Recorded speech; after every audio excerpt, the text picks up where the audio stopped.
Good morning mga kapromdi. Today is May 27. It's 8:30, 8:40 a.m. dito sa City of Surrey sa Metro Vancouver, Canada. So today, pag-uusapan natin ang ano ba susunod after buhay OFW, diba? Kasi ito yung bagay na medyo napagdaanan ko na. So I just want to share my insight kung ano nga ba dapat susunod after being an OFW for how many years, kung saan bansa ka man naroon. In my case, I was in Singapore. Kaya yeah, sana panoorin mo to. So ayan, so before natin simulan yung topic, again, nandito tayo sa Hawthorne Park. This is the closest, hindi naman closest, ito yung isa sa napakagandang park na malapit sa bahay. Kasi merong isa malapit doon sa school ng anak ko. Maganda rin yan, pero maliit. But this one is much better. Yeah, so tingnan niyo paligid. Yeah, you take a look. Ganda ng paligid, di ba? Tapos puro garden. Marami dito naglalakad tuwing umaga. So, pag-usapan natin buhay OFW. So as you know, I work in Singapore for like almost 9 years, 2012 hanggang 2021. So matagal-tagal din ang panahon yon. Pero nung una kasi ang plan ko doon parang mga 4-5 years lang. I think sinabi nyo rito sa sarili nyo kung OFW ka. Malamang sinabi nyo rin ito sa sarili nyo ng mga panahon na umalis na kayo ng Pilipinas. Tapos punta kayo abroad, Singapore, Malaysia, Dubai, diba? Pero inabot na ng kopong-kopong, hindi pa rin nakaalis doon sa bansang pinuntahan natin, diba? Kasi siguro, una, maganda naman ang kita. Second, nabibili mo naman ang gusto mo. Pero kung single ka, that's okay.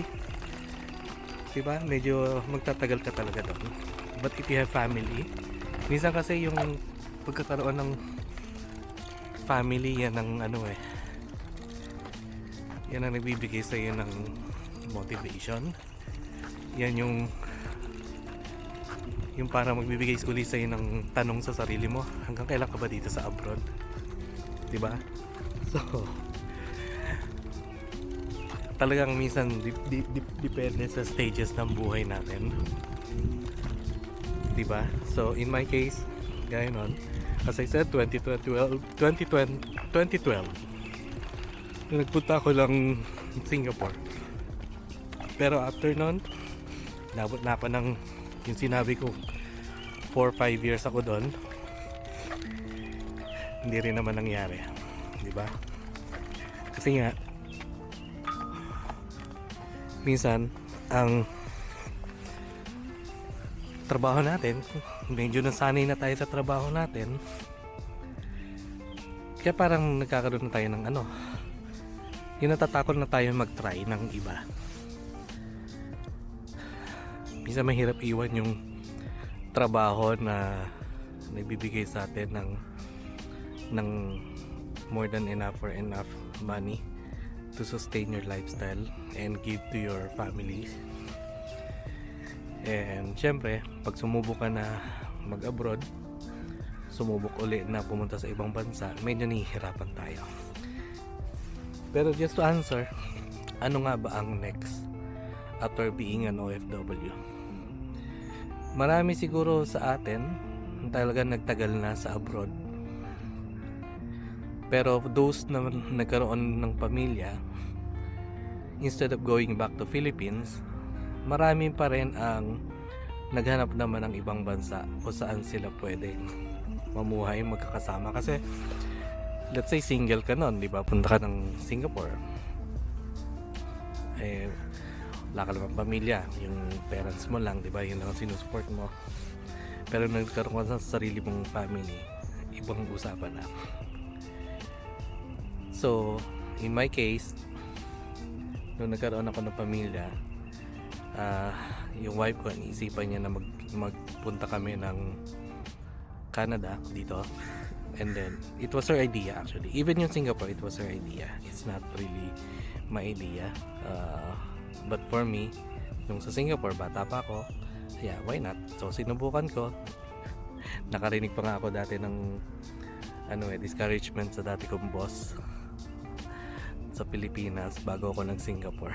Na parang, hindi niya directly sinabing you will not make it, pero yun yung ibig sabihin. But in the end, nagturis ako doon, hanap ng work, and blessed naman at nakahanap naman agad ng work. At yun, inabot ako ng 9 years doon. And then after that, nagka-family ako, nagkaanak kami, magkahiwalay kami ng 4 or 5 years. And then, naisipan niya mag-Canada. And during that time, before the pandemic happens, nagpaplano na kami. Pero, it's amazing lang kasi during the pandemic, mas nagkaroon ng improvement yung documents, papers namin. Mas nakapag-process pa nga kami ng documents during pandemic. So before Canada, una Australia yung ni-research ko. But as I said, dati, ang hirap ng immigration pathway doon. Parang almost one pathway lang.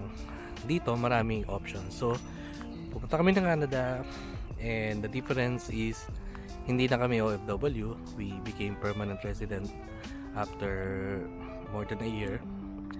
And yun yung naging difference ng buhay nung nasa Singapore ako at saka dito. So, Canada is like my second home. It's basically my home now.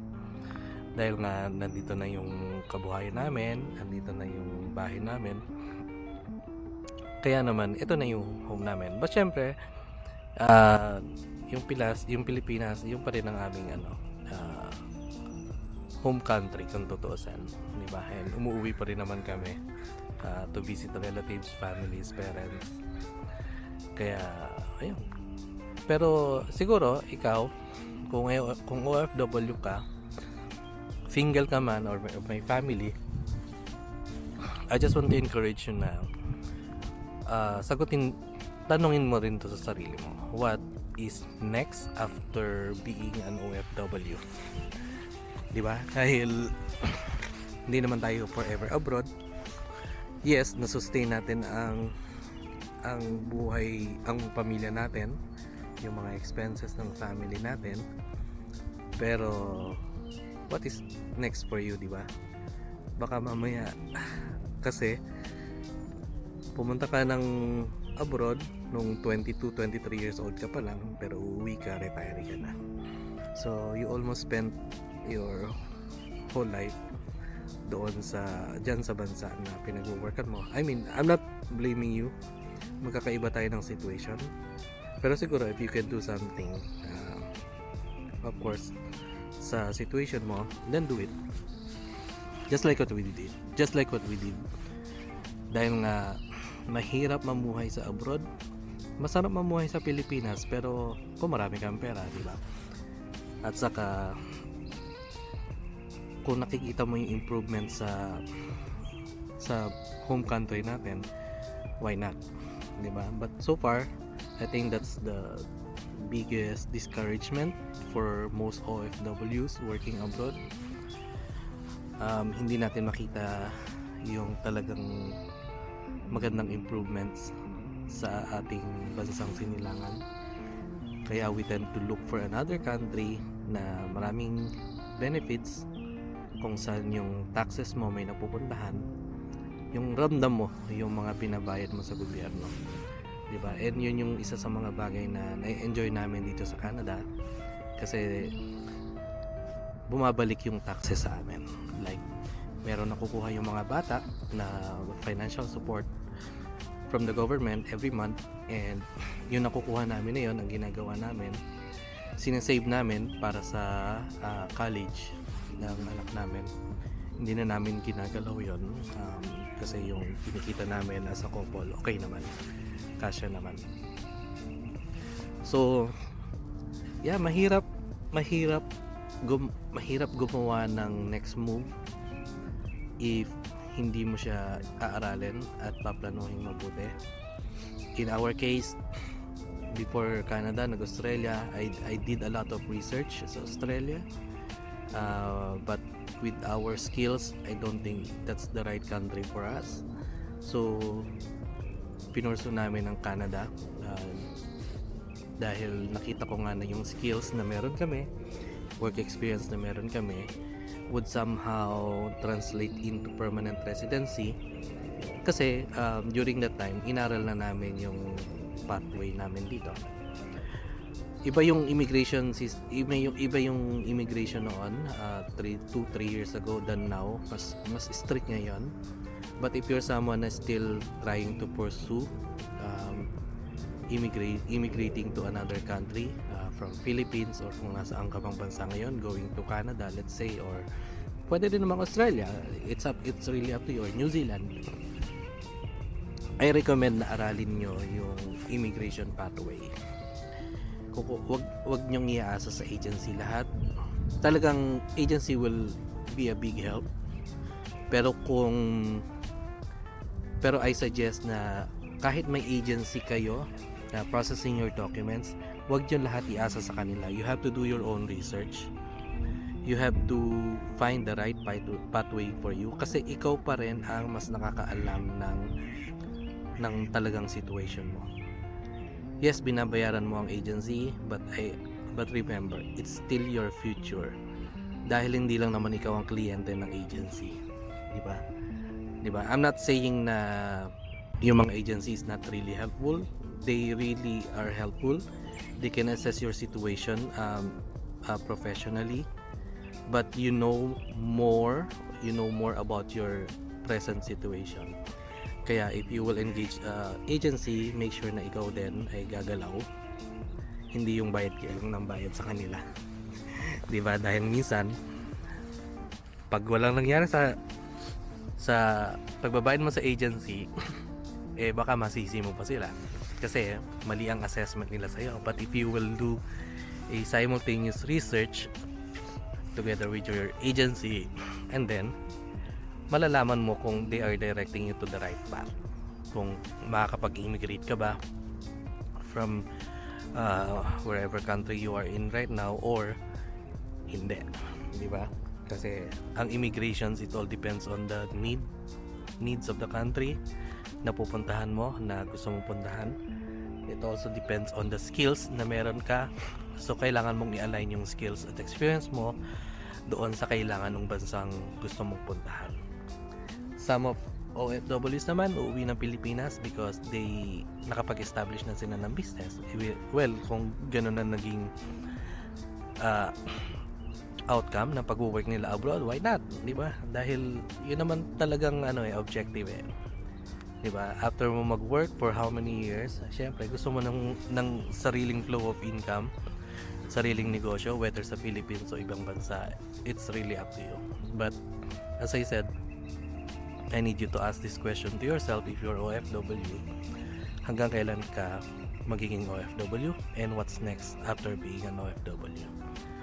So yeah, yun lang muna ang ating video for today. Again, it's my personal opinion. Assess your situation.